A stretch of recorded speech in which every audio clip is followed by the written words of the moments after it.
tardes. Desde la Cátedra de Estudios sobre la Mujer, de nuevo en esta tarde les damos la bienvenida para continuar con las conferencias sobre estas grandes mujeres en la época de Isabel la Católica. En esta tarde está con nosotros Juan Antonio Sánchez.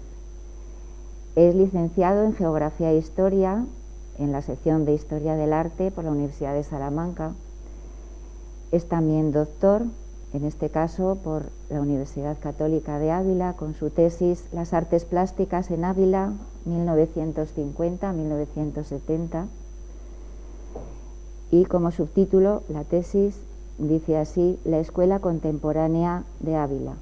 Concretamente es de 2016. Desde 2012 ha trabajado como profesor asociado y contratado doctor en esta universidad, en la Universidad Católica de Ávila, y desde 2017 ha trabajado también como contratado doctor en la Escuela Universitaria de Magisterio Fray Luis de León de Valladolid. Actualmente es miembro de un grupo de investigación de esta universidad, nuestra Universidad Católica de Ávila, Territorio, Historia y Patrimonio Cultural Digital, dirigido por el doctor José Antonio Calvo Gómez. En cuanto a su experiencia profesional, ha colaborado y sigue haciéndolo tanto en instituciones públicas como privadas, y siempre relacionado con aspectos del mundo educativo y también, sobre todo, del patrimonio histórico-artístico. Por ejemplo, ha sido profesor de secundaria en enseñanza pública, responsable educativo de proyectos de arte dependientes de la Junta de Castilla y León, responsable del Departamento de Didáctica y Acción Cultural del Museo de Ávila, y también ha sido guía de exposiciones y yacimientos arqueológicos. Desde 2009 trabaja como asesor e historiador para distintas empresas relacionadas con el campo de la conservación y la restauración, y así ha realizado numerosos estudios histórico-artísticos de bienes tanto muebles como inmuebles, tanto dentro de Castilla y León como en otras comunidades autónomas. Desde marzo de 2018 hasta diciembre de 2019 ha trabajado para el Museo Nacional del Prado como especialista en historia del arte dentro del proyecto denominado Documentación, Análisis, Estudio y Gestión de los Bienes Muebles del legado de la Duquesa de Valencia al Museo Nacional del Prado. Por otra parte, ha dado numerosas conferencias en distintos foros académicos, culturales, centrados en muy diversos aspectos del mundo de las humanidades. Es colaborador habitual de la revista de Arte y Cultura Atticus desde el 2011 y colaborador esporádico de otras revistas de ámbito universitario y cultural. Por otra parte, finalmente, es autor de varios catálogos de exposiciones, de manuales y de capítulos de libros, siempre centrados en el mundo de las ciencias sociales y de las bellas artes. En esta ocasión nos va a hablar de María Dávila como mecenas y promotora de las artes. Juan Antonio. Gracias, como digo, Alejandra, por sus palabras, y a todos ustedes pues por venir, desafiar esta tarde de frío realmente casi siberiano.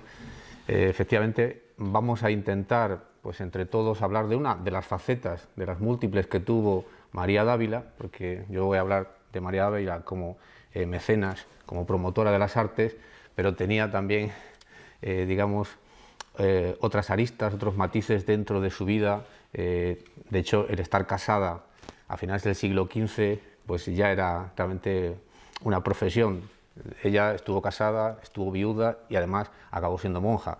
Todas esas cosas eran muy, muy importantes en aquel tiempo, pues para una mujer a caballo entre pues, la baja edad media y la alta edad moderna, entre el tardogótico y el protorrenacimiento.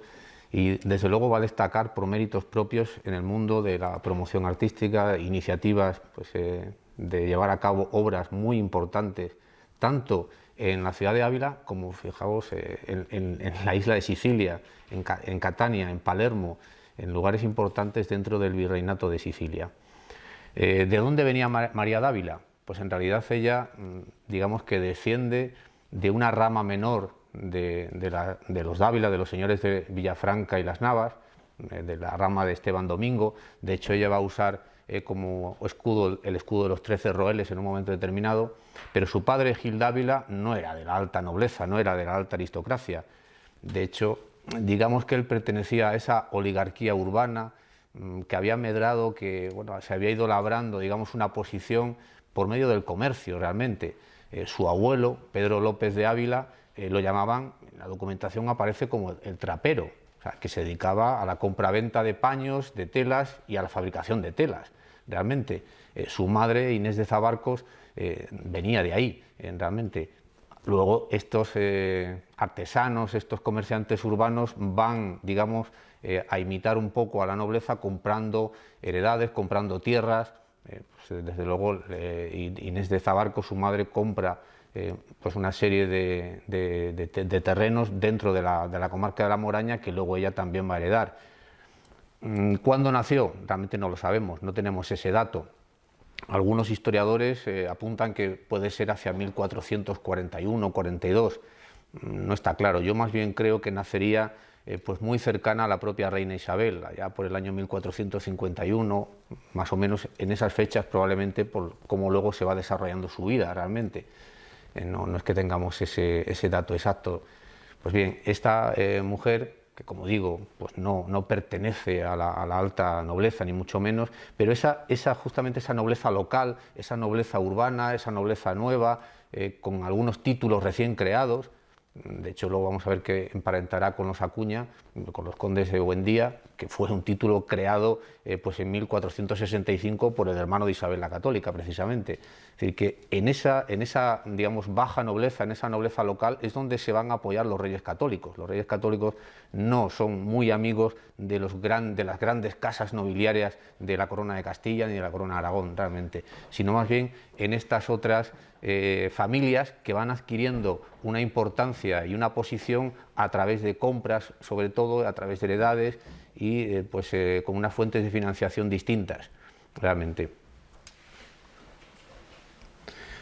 Bueno, este pequeño texto del testamento de su tía Sánchez Abarcos lo pongo porque ahí explica de quién era hija de Gil Dávila, que era, como digo, de esa rama menor de los Dávila, de los señores de Villafranca y de las Navas, que a su vez era hija de Pedro López de Ávila, que era su abuelo. Realmente, esta es un poco el sustrato familiar, pero que vamos a ver que a partir de ahí va a llegar muy lejos realmente doña María en todo este proceso. ¿Cuál fue su educación? Pues tampoco lo sabemos, nos lo podemos imaginar. Debía ser muy similar a la de otras nobles de la corte isabelina, realmente.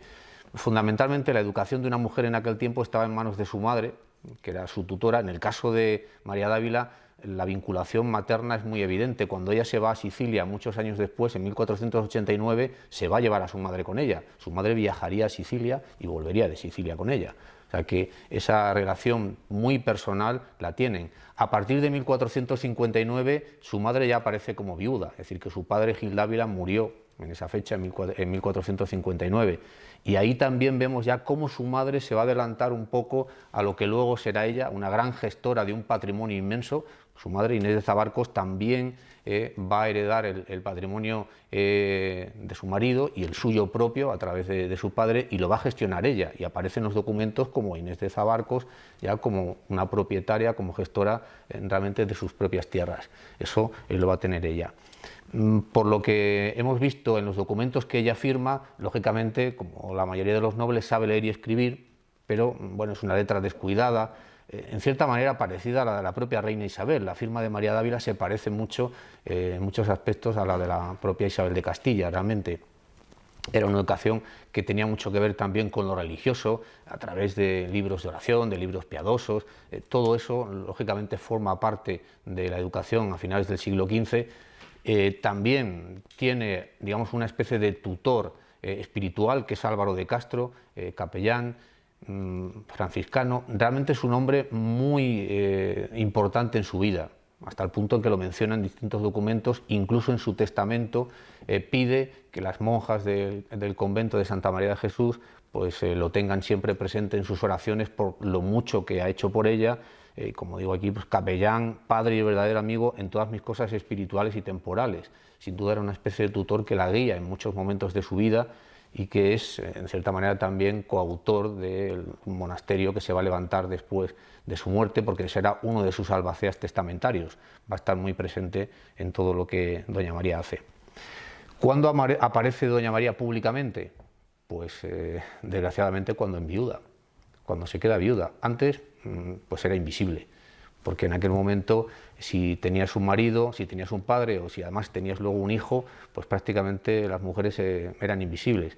Sin embargo, no está claro en qué momento se casa nada más y nada menos que con el tesorero y secretario de los Reyes Católicos, Hernán Núñez de Arnalte, uno de los nobles de Ocaña. Ocaña fue una ciudad importante en la vida de Isabel, allí en cierta manera estuvo recluida en un momento determinado cuando estaba realmente pues enfrentada a su hermanastro, Enrique IV, y ahí es donde va a conocer realmente a la familia de los Ocaña, y desde 1465, es decir, ya desde una edad muy temprana, de hecho en un momento determinado, en una carta que escriben los reyes a doña María, pues especifican que el tesorero Hernán Núñez de Arnalte, que trabajaba ya de tesorero, dice Isabel, cuando ella era infanta, princesa y luego reina. O sea, que desde 1465 ya trabajaba para la reina Isabel, la que sería luego la reina, que primero fue infanta, lógicamente, y después princesa. O sea, que era un hombre de confianza de los reyes, especialmente de la reina de Castilla. En esa política de matrimonios que todos conocemos, que ya se ha explicado aquí en las anteriores conferencias, en alguna ocasión, cómo Isabel pues tiene una política de casamientos muy clara, a veces incluso casando a contrarios, jóvenes con mayores, personas de una alta posición social con una posición social menos elevada. Se preocupa realmente de sus damas, se preocupa de pues, esas criadas, en el sentido del término de que las estaba criando en su palacio, para que luego tengan pues un buen casamiento. En el caso de María Dávila, desde luego lo era, casarse con el secretario, con el tesorero, que también, al igual que su familia, de la propia María, forma parte de esa nobleza local, de esa nobleza secundaria en la que se van a apoyar los reyes católicos en la corona de Castilla y en la corona de Aragón, realmente. No sabemos en qué momento se casa, no tiene hijos y en 1479 muere su primer marido, muere Hernán Núñez de Arnalte, y ahí es cuando aparece. Aquí tenemos un documento, pues en este caso de la venta de la dehesa de las Gordillas, que se la vendieron los Reyes Católicos a María Dávila y a su esposo en ese momento, Hernán Núñez de Arnalte, y es una heredad que todavía cuando muere su marido no están todos los documentos al día, y se va a encargar ella ya personalmente pues de recibir, de tomar posesión, que es como se decía en ese momento, de esa finca, de esa dehesa de las Gordillas, donde además había una fortaleza de la época de Enrique IV, porque tenía allí un pabellón de caza en algunos momentos, pues parece ser que pasaba en esa finca un tiempo para cazar, pues para digamos, despejarse de sus problemas de la corte, que normalmente pues estaba en Segovia en muchas ocasiones. Aquí es cuando empezamos a saber de ella, en la documentación pública, y enseguida nos damos cuenta que es una mujer realmente muy preparada. Desembrollar toda la herencia de Hernán Núñez de Arnalte fue una cosa complejísima, por las deudas que deja, por los pagos que tiene que hacer, por lo que le deben a él, y ella se va a manejar en ese proceloso mundo de la burocracia y la administración tardomedieval, bueno, realmente de una manera asombrosa.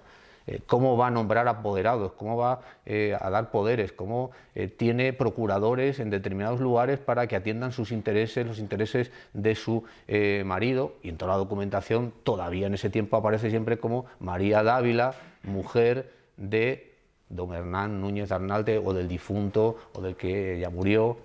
O sea que esa relación, esa vinculación con el marido la va a tener incluso después de muerto, y en la documentación va a aparecer. Pero ella, por suerte, la propia reina Isabel se ha ido encargando de que las mujeres puedan recibir realmente las herencias de los maridos y puedan gestionarlas personalmente. Eso es muy importante en ese tiempo, y ella lo va a hacer sin ninguna duda. Su marido la deja como heredera universal realmente de todos sus bienes, eso tampoco era muy normal en aquel tiempo, y va a saber gestionar también una cosa que yo creo que no se ha dicho nunca, que es el de las hijas ilegítimas o de las hijas naturales, que dicen ellos, de sus dos maridos, porque no tuvo hijos ella, no tuvo descendencia, pero tanto Hernán Núñez de Arnalte como su segundo marido, Fernando de Acuña, tenían hijas ilegítimas.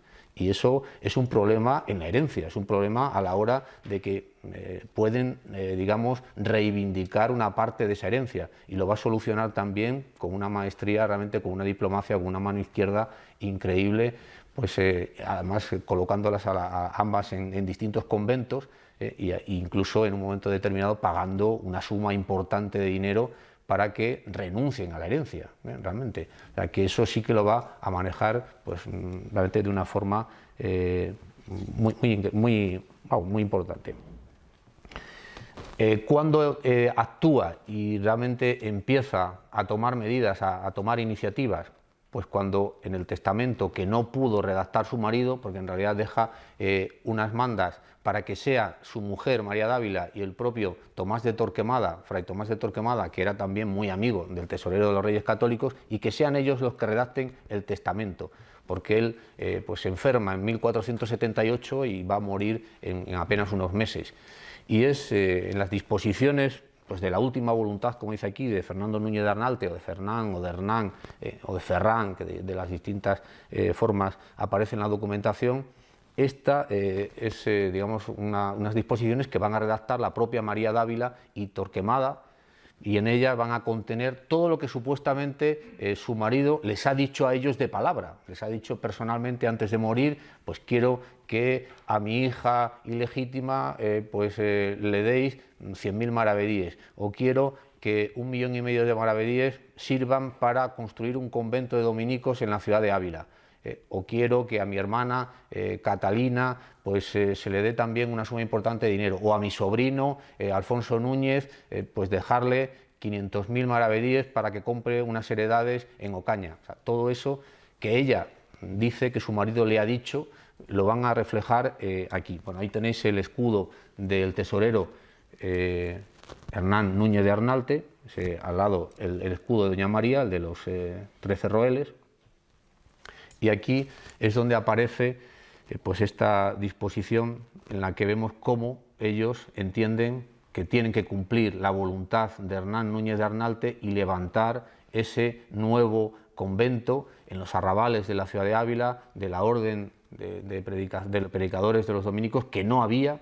Dice: otro sí ordenamos e mandamos que se faga e constituya e edifique en la dicha ciudad de Ávila un monasterio de Señor Santo Tomás de la Orden de Santo Domingo de Observancia, que se faga su capilla e iglesia donde celebren los divinos oficios por los religiosos que en el dicho monasterio estuvieren, que se faga primeramente la casa e morada e habitación donde estén los dichos religiosos, por el cual el dicho monasterio e iglesia sean puestas, e mandamos que se pongan las armas de dicho tesorero, porque su memoria sea, como dicho es, conservada, e otras tomen codicia de facer otras obras piadosas semejantes que se deben ver.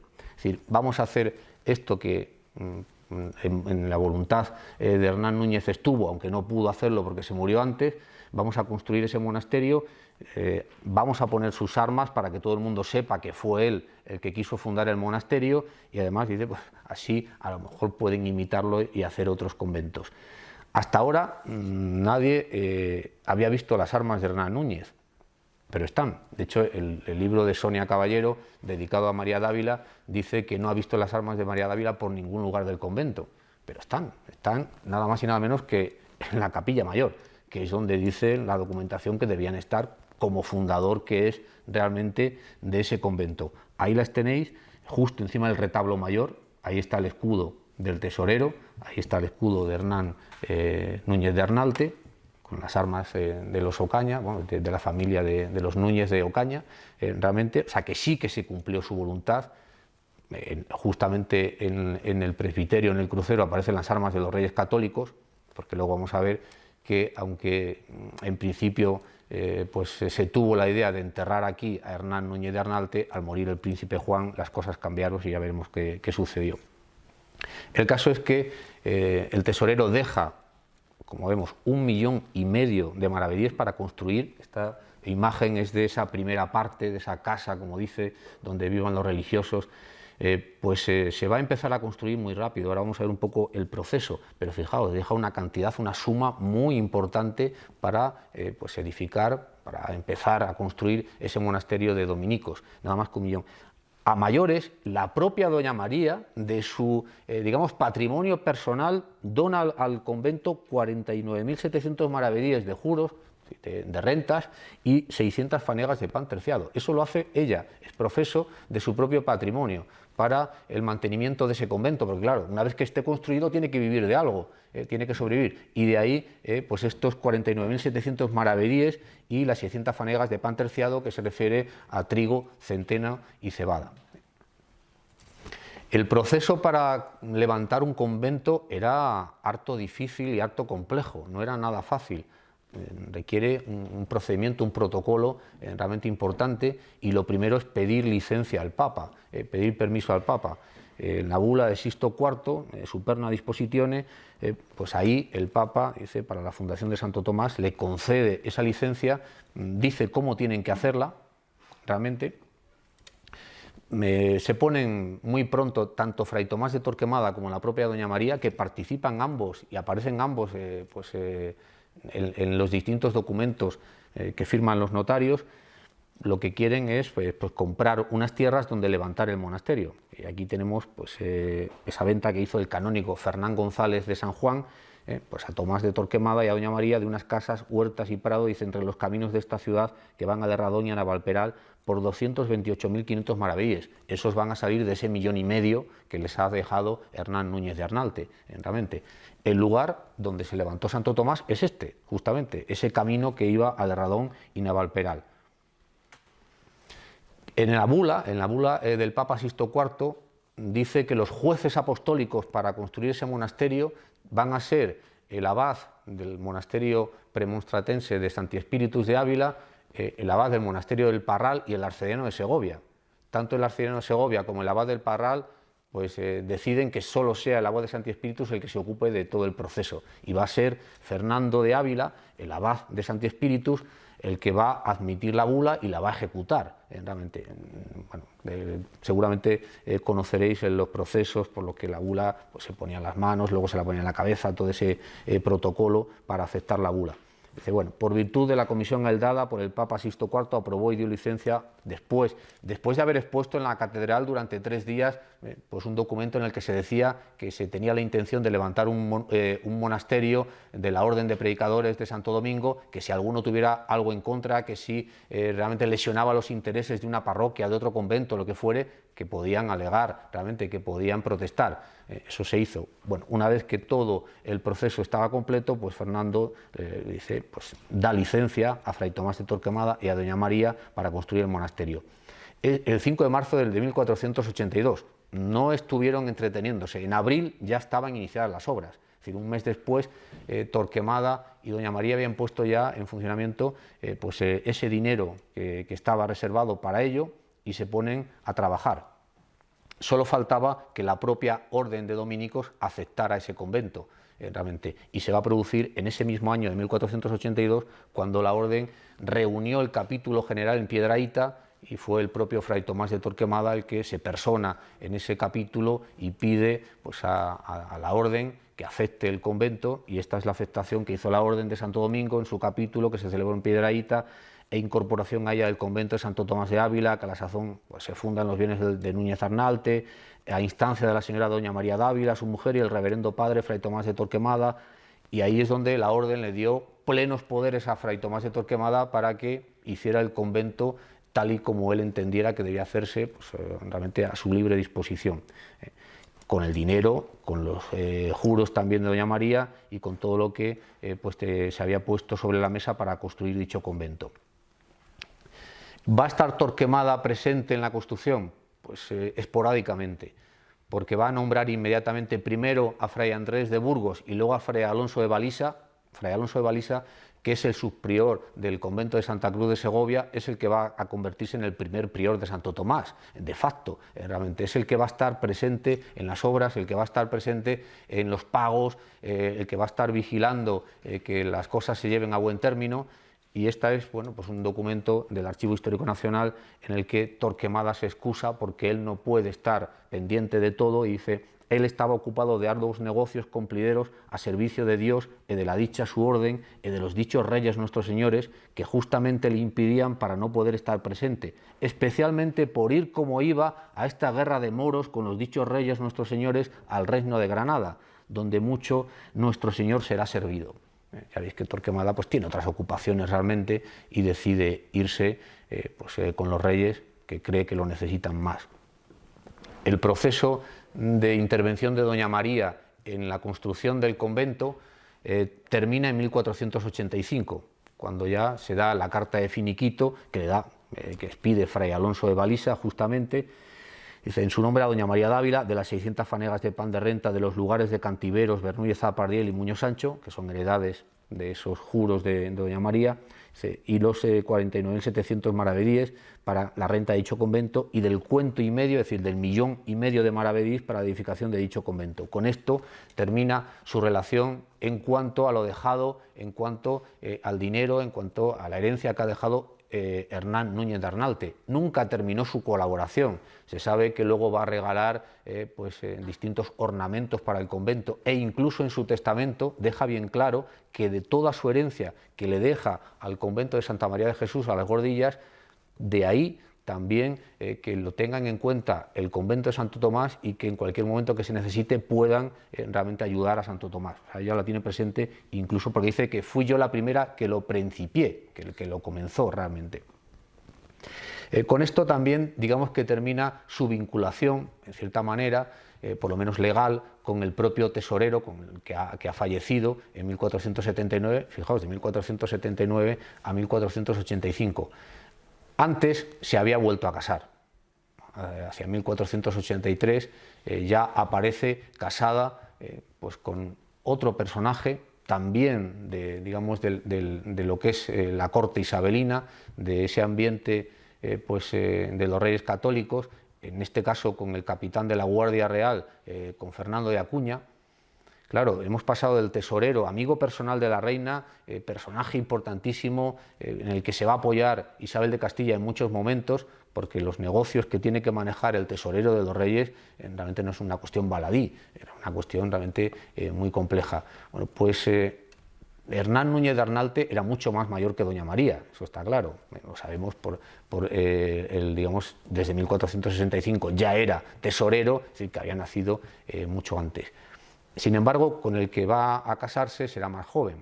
Eso era habitual en la reina, eso que os decía, esa coincidencia opositor un poco de intentar buscar esos matrimonios un tanto contrarios para que funcionara bien, porque ella pensaba que funcionaban. Eso también luego lo va a trasladar a las tierras americanas.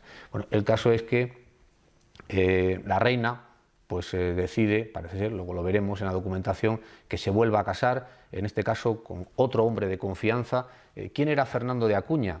Pues nada menos que el hijo o uno de los hijos del primer conde de Buendía, que es un título que, como comentaba al principio, pues lo va a inaugurar el propio hermano Alfonso cuando fue rey, en ese breve intermedio entre 1465 y 1468, con la famosa farsa de Ávila de por medio, pues crea realmente un condado, que es el condado de Buendía, y que va a ir a parar a la familia Acuña, y hijo de ese primer conde de Buendía será Fernando de Acuña, que va a destacar como hombre de armas y como hombre también de letras, justo en ese prototipo ya casi de humanista, ciertamente, luego lo veremos también en Sicilia. Pues Fernando va a participar en hechos de armas muy importantes.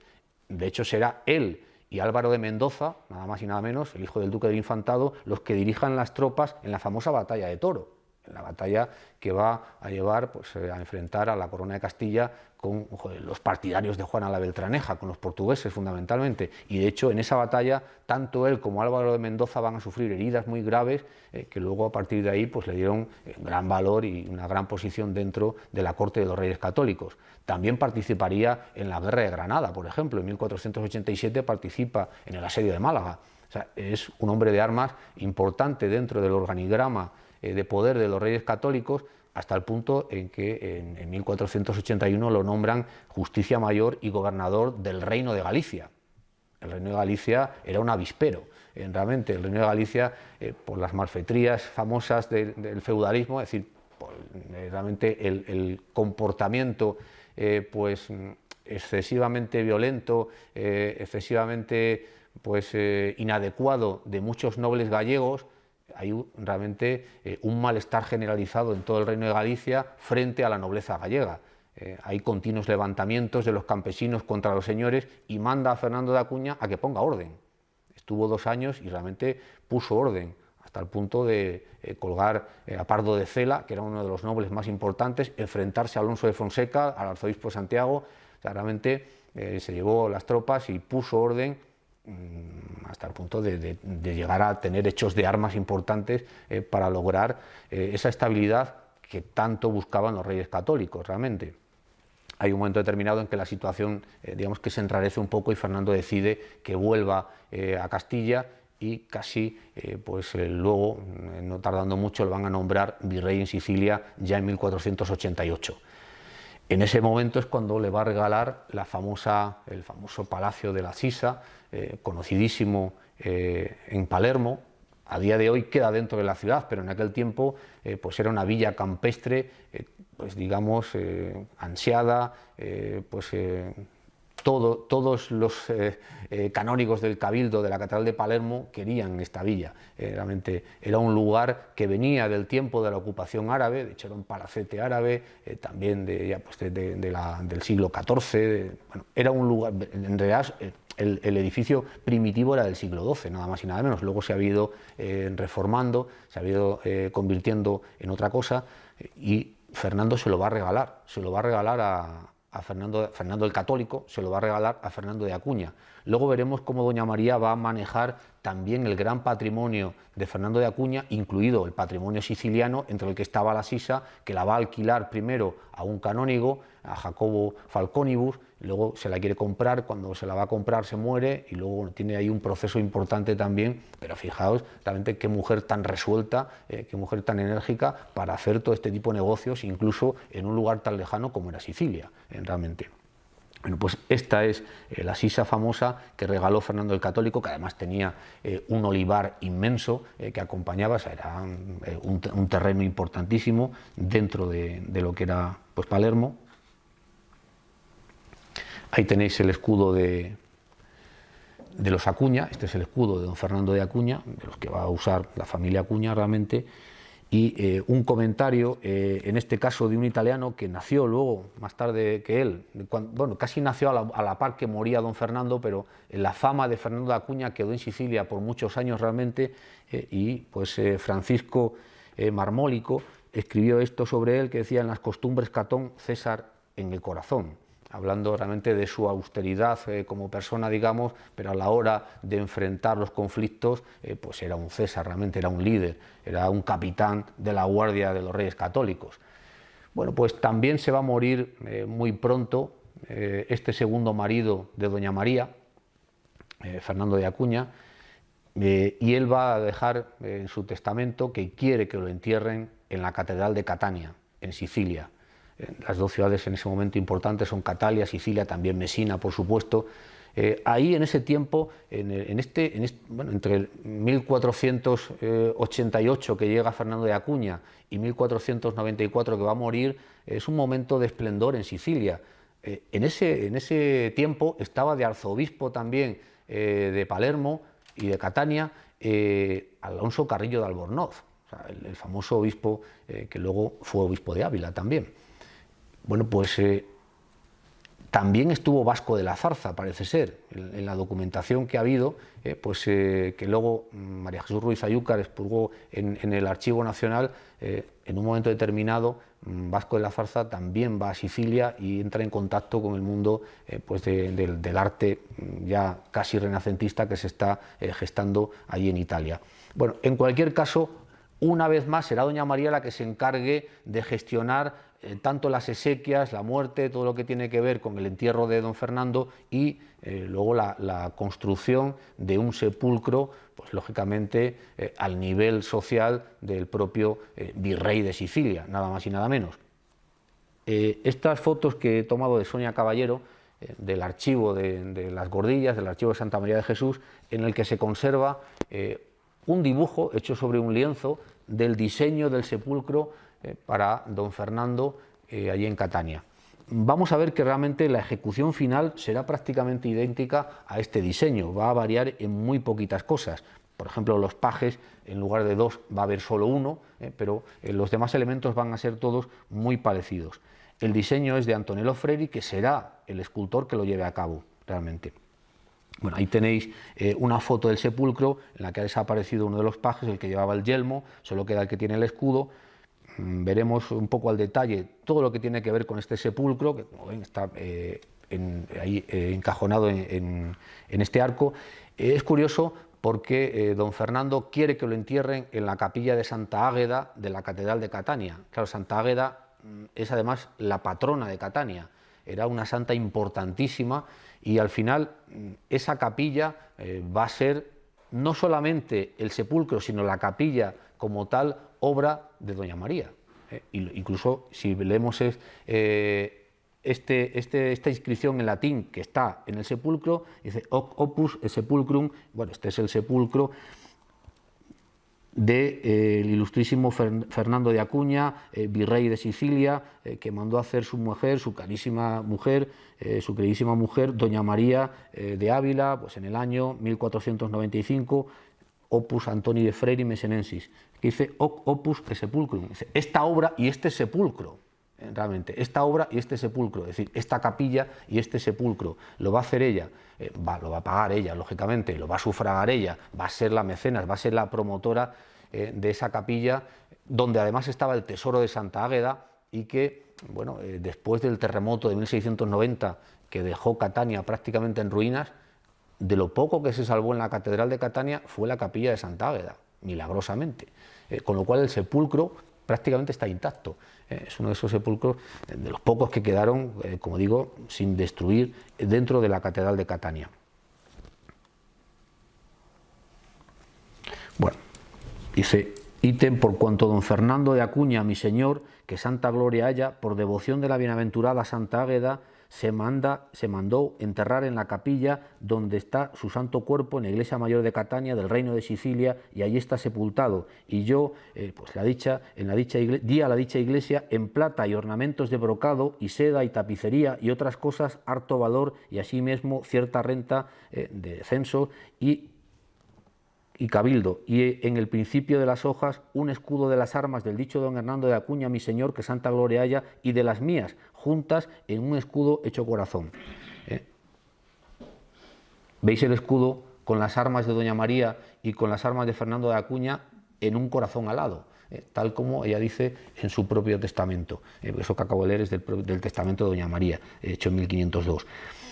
El estilo, la tipología del sepulcro, pues es la tipología del orante, que vamos a ver que Antonio de Freri lo va a tomar de sepulcros anteriores. Realmente son muy habituales en la corona de Castilla. El propio padre Pedro Vázquez de Acuña, el padre de Fernando, va a tener un sepulcro similar, del que va a copiar prácticamente todo para este sepulcro de Fernando, de su hijo. La posición, mirando en este caso hacia el altar, porque lo dice también Fernando Acuña en su propio testamento, que quiere estar mirando o que quiere estar en oración hacia el Corpus Christi, que para ellos, lógicamente, en lo que es la espiritualidad tardomedieval, pues es muy importante. Todo lo que tiene que ver con la Eucaristía, pues está adquiriendo realmente una relevancia inaudita hasta ese momento, y luego doña María también lo va a hacer. Bueno, esta es la capilla completa, con Santa Águeda como protagonista en el retablo. Este es, bueno, parte del epitafio, de esas inscripciones que ocupan todo lo que es el sepulcro. Dice, aquí yace don Fernando de Acuña, virrey de Sicilia, de patria castellano, su padre el conde de Buendía, por tanto del ilustre progenie de los Acuñas, regio por su exterior y por su temple y cúmulo de todas las virtudes, cultivador de las letras y valiente en las armas. A este llora el coro de los buenos y doctos, cuyo cuerpo, aunque enterrado, su alma pía y alcanza la gloria de los bienaventurados. Eso lo dice aquí en la inscripción en latín, este sepulcro que está sobre esas patas de león, tan habitual. A veces hay cabezas de león, a veces hay garras de león. Los leones siempre tienen, digamos, un sentido simbólico de la resurrección, porque se tenía la creencia de que los leones resucitaban a los cachorros que morían, les echaban el aliento y parece ser que resucitaban. Entonces había realmente hay una relación entre la resurrección y lo que tenía que ver con los leones, además de ser lógicamente vigilantes de esos sepulcros, ya desde prácticamente las civilizaciones antiguas. Además, dentro de todas las inscripciones que tiene este sepulcro, hay una que termina en castellano, tal y como lo veis ahí, se ve ahí detrás, justamente, detrás de la cabeza, dice: del buen don Fernando de Acuña Virrey, es este sepulcro y clara memoria que tanto sirvió a Dios y a su rey, por donde fue digno de fama y de gloria. Esto parecen unos versos que el propio don Fernando era poeta. Parece ser que en las fiestas cortesanas gustaba de recitar poemas, incluso todavía en el cancionero de general que se edita en Valencia en 1511, hay 2 poemas de don Fernando de Acuña. Fijaos aquí, en esta fotografía que se ve más de cerca, pues lo que es el orante, vemos que realmente Antonio de Freire no estuvo muy acertado, no es una escultura de una calidad extraordinaria, ciertamente. El paje, bueno, digamos que tiene una talla un poco más fina. Don Fernando aparece vestido de armadura, mirando lógicamente hacia el altar del Corpus Christi, tal y como él quería realmente, orando, en oración, permanentemente arrodillado, lógicamente, ya por los siglos de los siglos, pero realmente lo que es el resultado final en cuanto a la escultura se refiere no está resuelto realmente del todo. Aquí tenemos algunos ejemplos de dónde puede tomarlo, de Antonello Freire, y también es el sepulcro de Angelo Balsamo, que está en el Museo Regional de Messina, que en realidad es un poco más tardío, pero ya veis que prácticamente es una copia en cuanto a la disposición, en cuanto al procedimiento. Y este es el sepulcro que está en la iglesia de la Asunción de Dueñas, porque los condes de Buendía tienen su sede en la ciudad de Dueñas, en Palencia, realmente. Y ahí tenemos a don Pedro Vázquez de Acuña, el padre de don Fernando, seguido de esos pajes, uno que porta el yelmo, otro que porta la espada, pues igual exactamente en actitud de oración, arrodillado frente a ese pequeño altar con el libro abierto, tal y como luego vemos en el sepulcro. Y que, vamos a decir, pues el propio Gil de Siloé, para la escultura del sepulcro del infante Alfonso en la Cartuja de Miraflores, pues está en una postura idéntica, una vez más con las manos en actitud de oración, tal y como hemos visto en los demás. Pues claro, con ese estilo tan característico de Gil de Siloé, tan detallista, con todos esos brocados de la ropa, con esa ropa principesca, lógicamente. Pero fijaos la cara, nos recuerda mucho a la del propio don Fernando de Acuña. Realmente este tipo de escultura es muy grata en la corte, porque esta es la escultura de la escuela burgalesa, también de la escuela palentina, y eso se va a trasladar de alguna manera a Sicilia, que también es parte de la corona de Aragón en ese caso.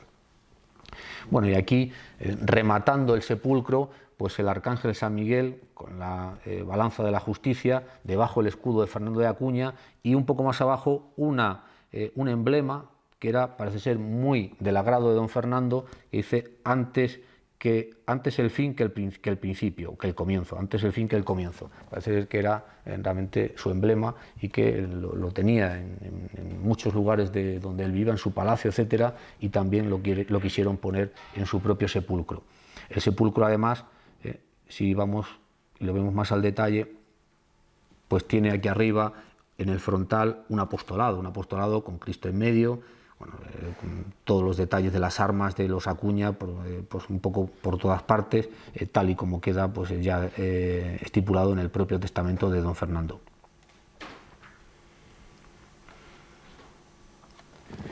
Acabó ahí, digamos, la tarea de doña María en Sicilia. No, realmente eso fue quizá la obra más conocida, la más importante, tanto el sepulcro como la capilla de Santa Águeda en la Catedral de Catania, pero realmente su vinculación con Sicilia, don Fernando muere en 1494 y hasta 1496 a finales no va a volver, o sea que va a estar 2 años todavía ella en Sicilia ocupándose de gestionar el patrimonio heredado de su segundo marido.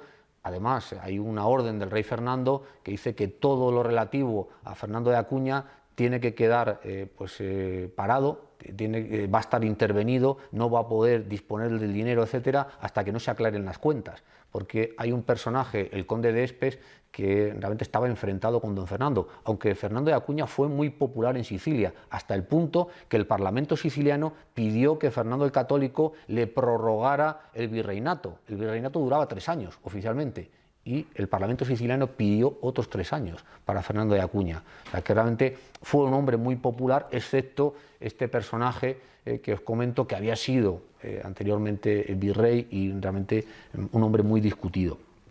Bueno, pues aquí tenemos otra de las obras en las que intervinieron tanto la memoria de don Fernando como la propia María Dávila. Doña María, viuda y heredera del virrey don Fernando de Acuña, nombra procurador para vender, fijaos, la licencia que tiene para sacar del reino de Sicilia 300 vacas libres de cargas y tributos, y ese dinero, de la cantidad obtenida, 2/3 partes deben entregarse a Francisco de Momón para que las aplique a la construcción de la capilla mayor de la iglesia de Santa María de Jesús, en la ciudad de Catania, que tenía intención de edificar su marido, que ya tenía intención de edificar su marido.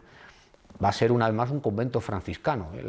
Digamos, la vinculación del propio Fernando de Acuña, que se hizo enterrar con el hábito franciscano, de la propia María, que va a ser enterrada con el hábito franciscano, aparte de que ella ya era franciscana en ese momento. O sea, esa vinculación con la orden de los franciscanos va a estar muy presente ya desde Sicilia. Y ahí tenéis, bueno, estas fotos de esa iglesia de Santa María de Jesús en Catania.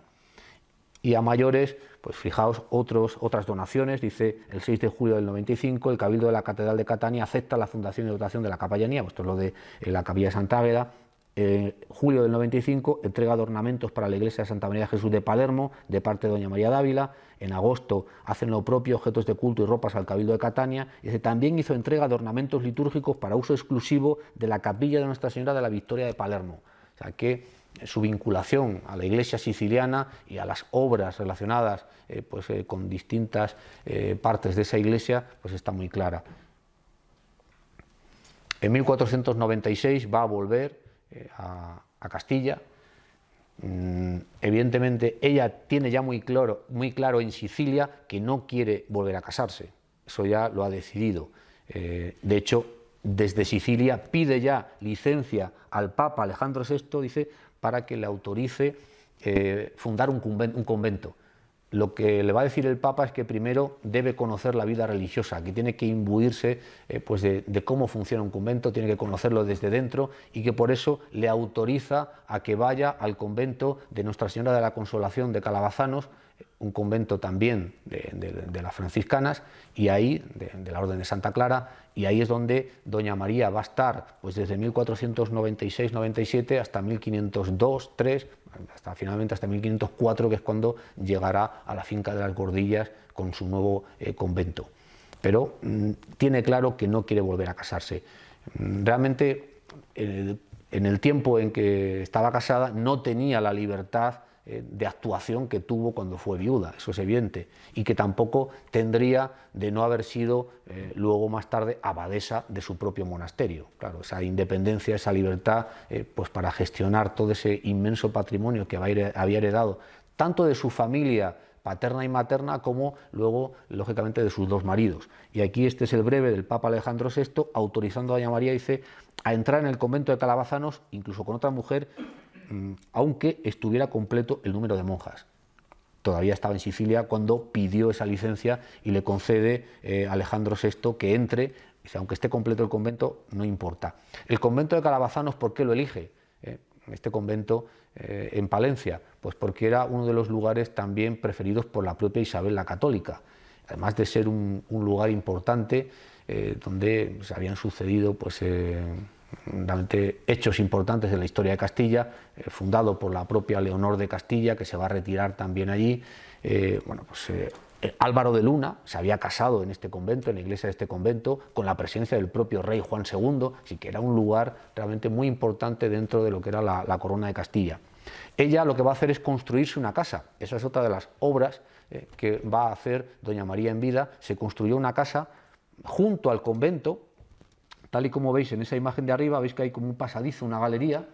Bueno, pues como era habitual en aquella época, los nobles tenían acceso a los cultos divinos, tenían acceso a todo lo que tenía que ver con el culto religioso, pero sin mezclarse con el pueblo. Querían estar siempre cerca de la divinidad, siempre cerca de los sacramentos, etcétera, pero sin mezclarse realmente con el resto. Y doña María desde su casa tenía acceso directo pues a la misa, acceso directo realmente a los oficios de la misa y a los oficios divinos. O sea, con lo cual, en esa casa empieza de alguna manera a reclutar las monjas que luego se va a traer a las Gordillas, porque ahí empiezan a entrar algunas hijas incluso de sus criados, no tanto de buenas familias, que también va a estar su sobrina Luisa de Acuña, por ejemplo, hija de Luis de Acuña. Van a estar, es decir, hijas o mujeres importantes de la nobleza, aunque siempre de esa nobleza media-baja realmente, y otras que no son tan nobles, pero que doña María va a hacerse acompañar de ellas, formando ese círculo de beatas que tiene en un primer momento y que luego vendrán con ella a Ávila, pero que ya vivían en esta casa que tenía en Calabazanos realmente. Estando allí, el propio rey Fernando el Católico le manda una carta autorizándole a permanecer en el monasterio de Calabazanos.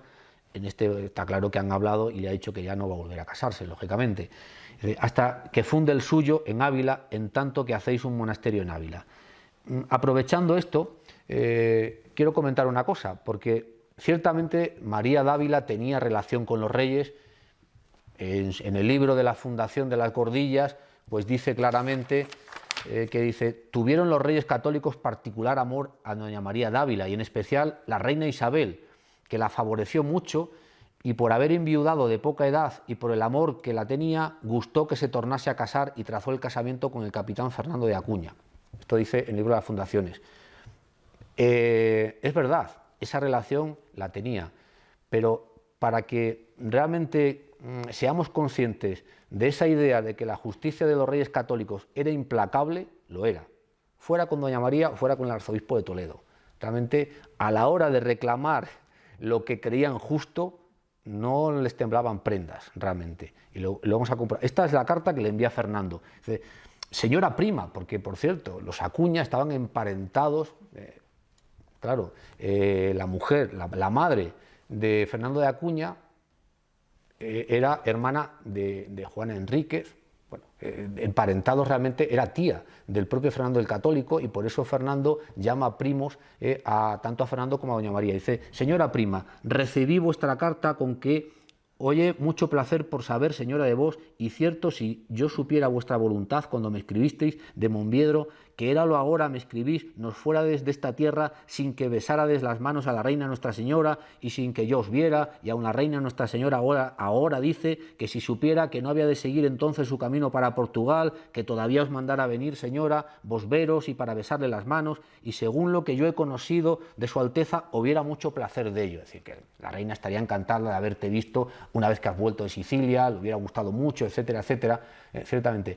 Pero esto no quita para que antes de irse a Sicilia, precisamente, el hermano del tesorero Hernán Núñez de Arnalte y su hijo, o sea, Gómez Núñez y Alfonso Núñez, le reclaman a doña María los 500.000 maravedíes que supuestamente le había dejado en testamento Hernán Núñez.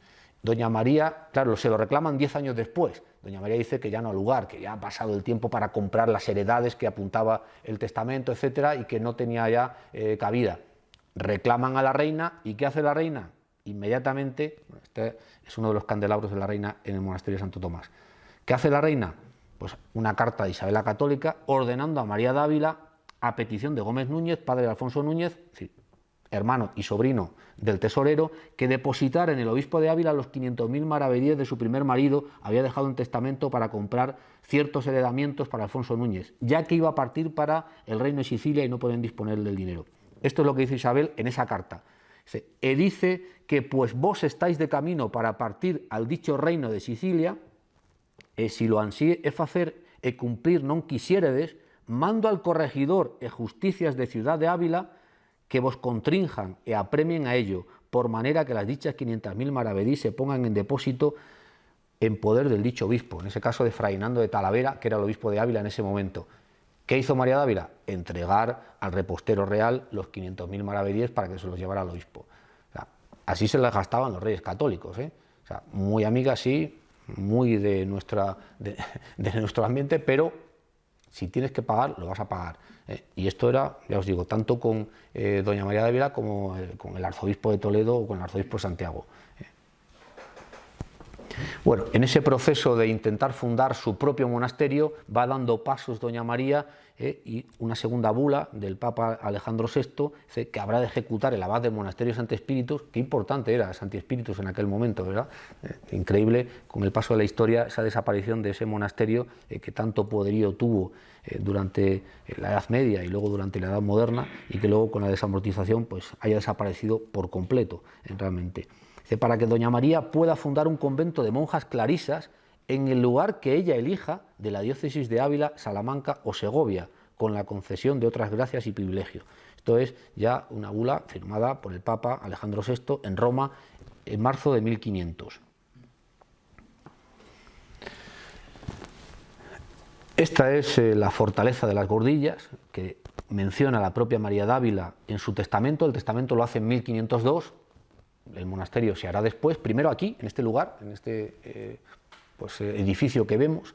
Ítem mando que en la dicha mi casa y fortaleza de las Gordillas se haga un monasterio de monjas de la Orden de Santa Clara, que se llame Santa María de Jesús, con la autoridad que para ello tengo por bula de nuestro muy santo Padre, y porque esta gran parte del bien de los monasterios en estar súbditos a buena obediencia y de la provincia de Santoyo. Ella quiere que su monasterio dependa de la provincia de Santoyo, porque el de Calabazanos también depende de Santoyo, y ella entiende que funciona pues a la perfección. Esta es esa fortaleza de la que habla, que como digo viene de los tiempos de Enrique IV.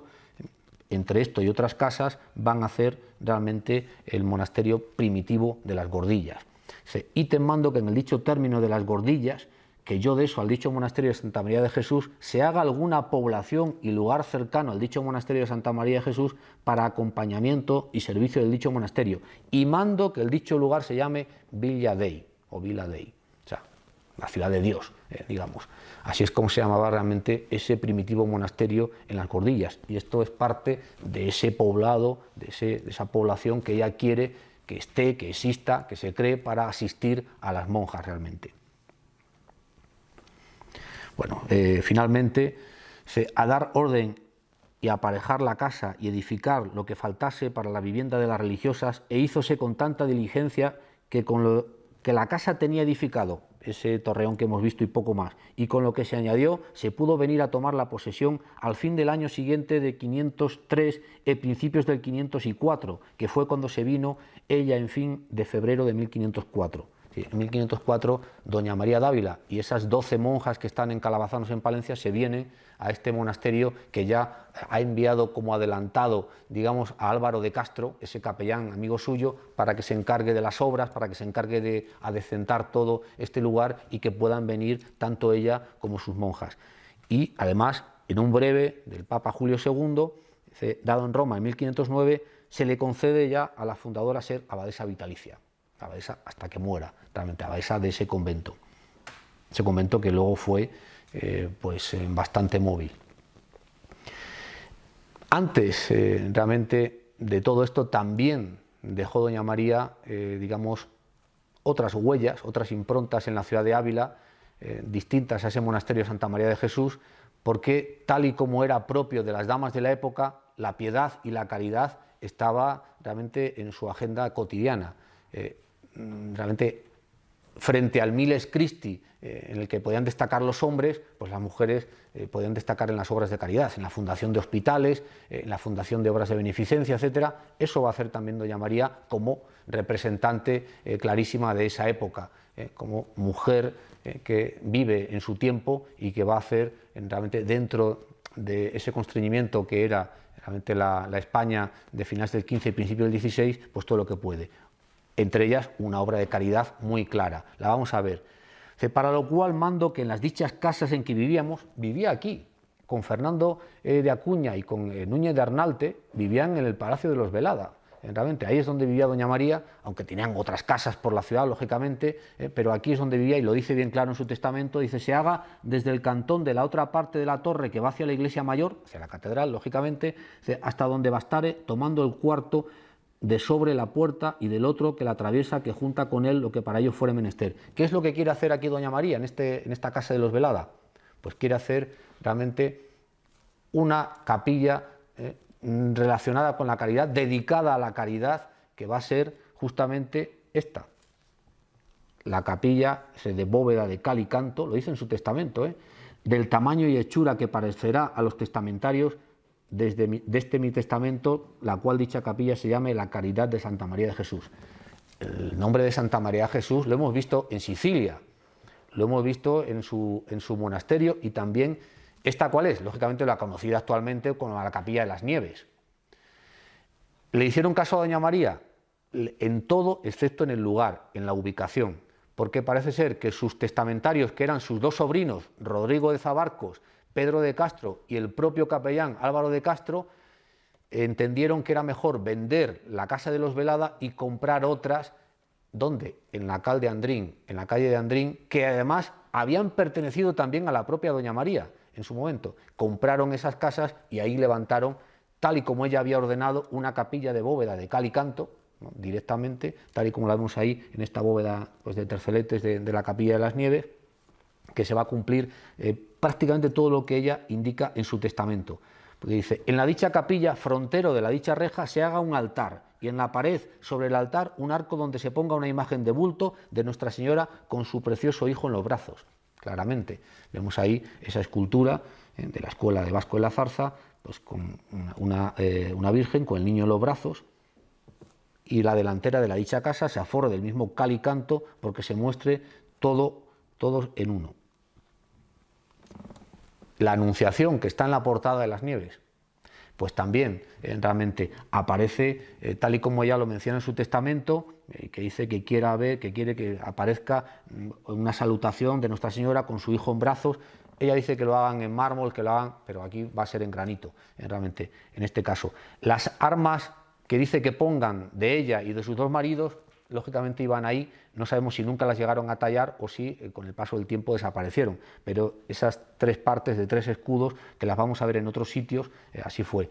Otra vez el tema de la salutación, de la Anunciación, en esta vidriera, pues que está en el interior de la capilla, también de finales del 15, principio del 16, realmente, dice la Anunciación: 200 fanegas de trigo a personas necesitadas y menesterosas, porque ella va a dejar una renta permanente para esta capilla, para que todos los años, el día de la Anunciación, se reparta, dice, entre las personas más necesitadas, dice, sin que tenga que ver la amistad ni la enemistad, sino para aquel que lo necesite. Y además manda poner dos arcas, una en la que puedan introducir los pobres o la gente que necesite algo, que especifique qué necesidades tiene, y que tanto la abadesa del monasterio de las Gordillas como un canónigo del cabildo, al que nombre el deán, se puedan ocupar de repartir todos los años esas 200 fanegas. Incluso dice: poned otro arca para que todo aquel que quiera hacer donaciones también las pueda hacer y que se repartan luego en esta capilla.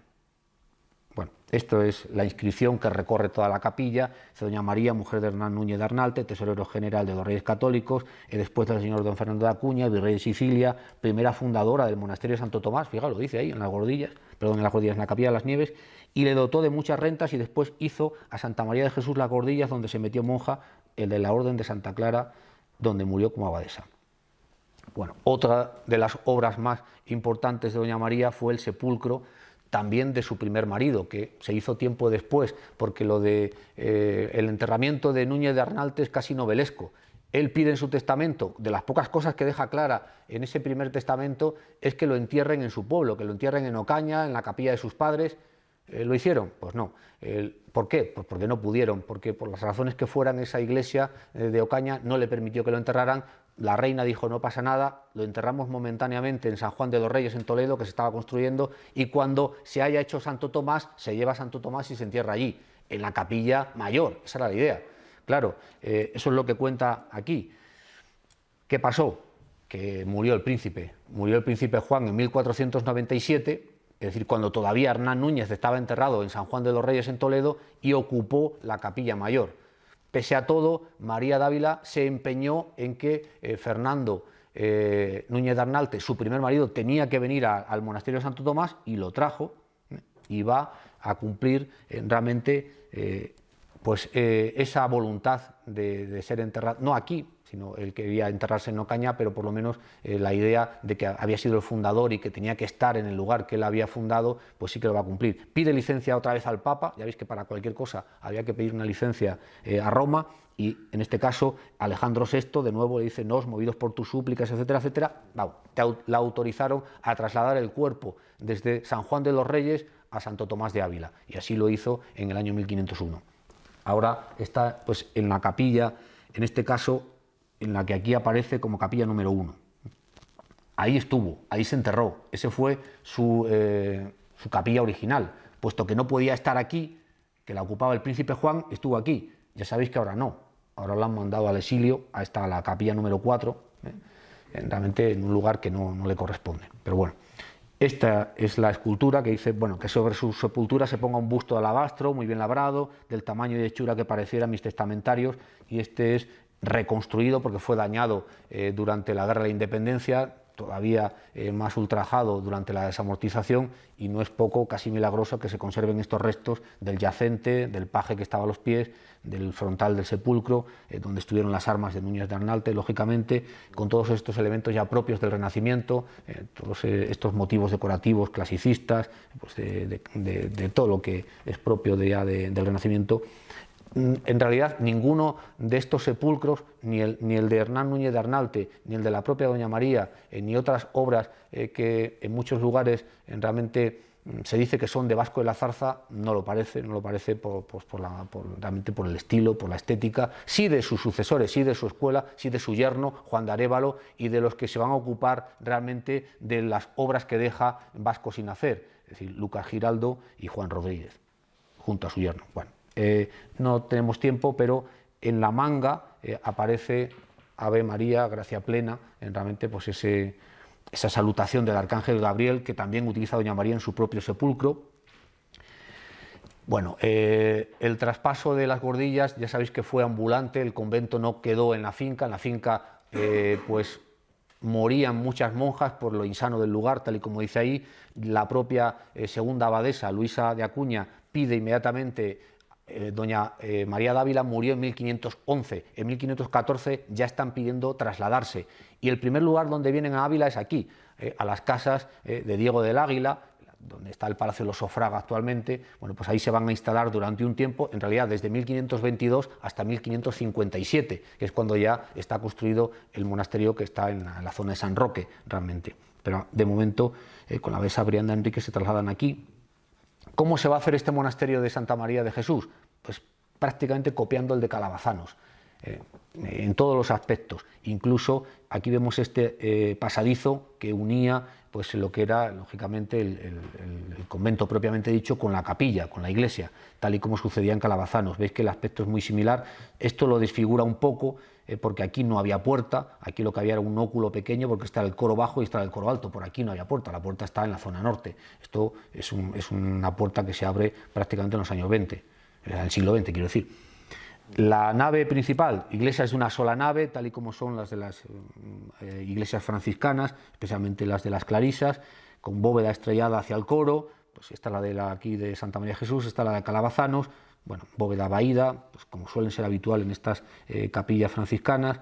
Esta es la portada principal, pues con las armas tanto de Núñez de Arnalte, Fernando de Acuña y Doña María, tal y como ella especifica en su testamento, que aparezcan las armas. Dice el otro las armas de Don Nando y las mías propias, dice que aparezcan además en otros sitios. Van a aparecer dentro de la iglesia, pues aquí tenemos otra vez Hernán Núñez, las armas de Fernando de Acuña, la orden franciscana, lógicamente.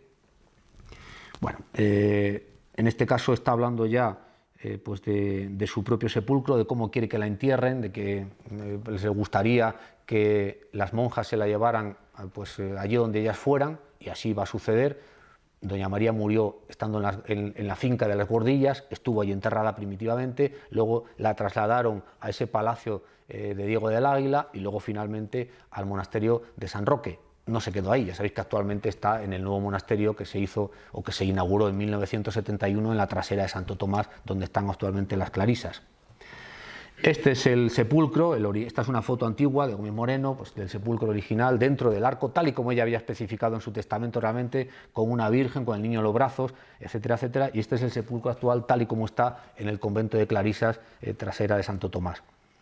Esta es la virgen que ella quiere que pongan encima de donde esté enterrada. Parece ser que esta escultura ya estuvo en las Gordillas, o sea, que es primitiva, que es anterior, e incluso todo apunta a que esta pieza en concreto sí sea obra de Vasco de la Zarza, realmente. Hay, de hecho, algún documento en la que queda dicho que tienen que pagar a Vasco de la Zarza 7.000 maravedíes por una obra que deja hecha. O sea, puede que fuere esta, realmente. Esta obra y las dos monjas clarisas que están pues, rezando junto al sepulcro, también parece ser que vienen de este primitivo enterramiento. Ella pide que se construya una caja, una especie pues de guardatesoros, de guardadocumentos, donde esté su testamento y los dos de sus maridos, realmente, y con los escudos, una vez más, de ella y de sus dos maridos, tal y como ya lo dice, se hace, y que la llave la tenga la abadesa, bueno, todo lo que especifica el sepulcro, pues en la línea de los sepulcros de principios del XVI, entre 1500 y 1520, realmente se van a hacer por esos herederos de Vasco de la Zarza, Juan de Arévalo, Juan Rodríguez, Lucas Giraldo, con todos los elementos propios, el escudo también, en este caso, de Núñez de Arnalte, ahí en el medio de Fernando de Acuña, el de la propia María Dávila, los leones que ya hemos comentado, los angelotes de Tenantes, los cuernos de la abundancia, que tienen también que ver con la resurrección. Bueno, una foto antigua donde se ve la inscripción prácticamente intacta. Y ya para ir terminando, pues este encabezamiento que puso el propio Alejandro VI, dice Nobilis Mulieris Mariae de Ávila, ¿no? Pues quizá con eso nos vamos a quedar, incluso con lo que ella dice en el principio de su testamento, ese que quiere imitarlo, aquello que decía San Mateo, cuando le preguntan a Cristo, ¿qué haremos para ser perfectos? Y nuestro Señor le respondió, el que quisiere ser perfecto, dé lo suyo a los pobres y sígame. Pues nada más, muchísimas gracias.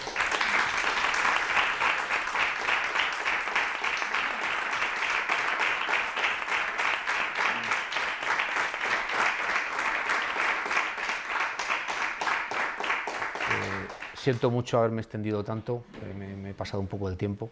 Muchas gracias, Juan Antonio, por esta detallada y documentada exposición sobre, como decía el Papa Alejandro VI, la noble mujer María de Ávila. Le agradecemos a Juan Antonio desde la cátedra y, por supuesto, desde las personas, el público que te hemos escuchado.